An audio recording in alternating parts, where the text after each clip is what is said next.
Je, wewe ni mwanamke ambaye uke wako ni mkavu, uke wako unakauka mara kwa mara, ukishiriki tu tendo la ndoa unapata maumivu makali?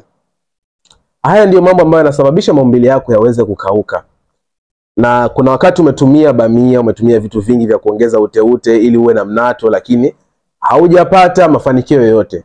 Cha kufanya ni hiki, bonyeza kaka alama kakujumlisha hapa kwenye screen yako. Alafu cha kufanya ni hiki.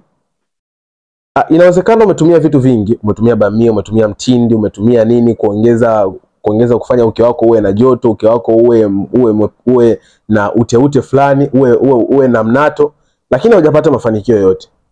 Kitu ambacho kinasababisha mwanamke asiweze kupata hiyo nafasi ya kuwa na uke mzuri, maana yake uke wake ukao unakauka, ni kwanza kushiriki tendo la ndoa mara kwa mara.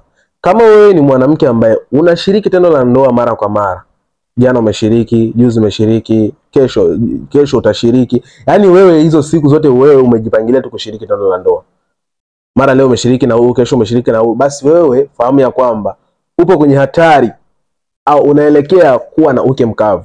Lakini mwanamke ambaye anapenda kulala na shahawa za mwanaume wake, yani wewe ukimaliza kufanya tendo la ndoa unalala na mbegu za mwanaume wako, unashinda kwenda kuzitoa, basi wewe jitayarishe kabisa kupata ukavu sehemu zako za siri. Na hii imewapata wengi ambao walikuwa na dharau kitu kama hichi. Basi unapodharau kitu hichi, ni lazima utapata uke mkavu. Sasa umejiuliza ufanye nini ili uweze kuwa sawa katika hichi kipindi?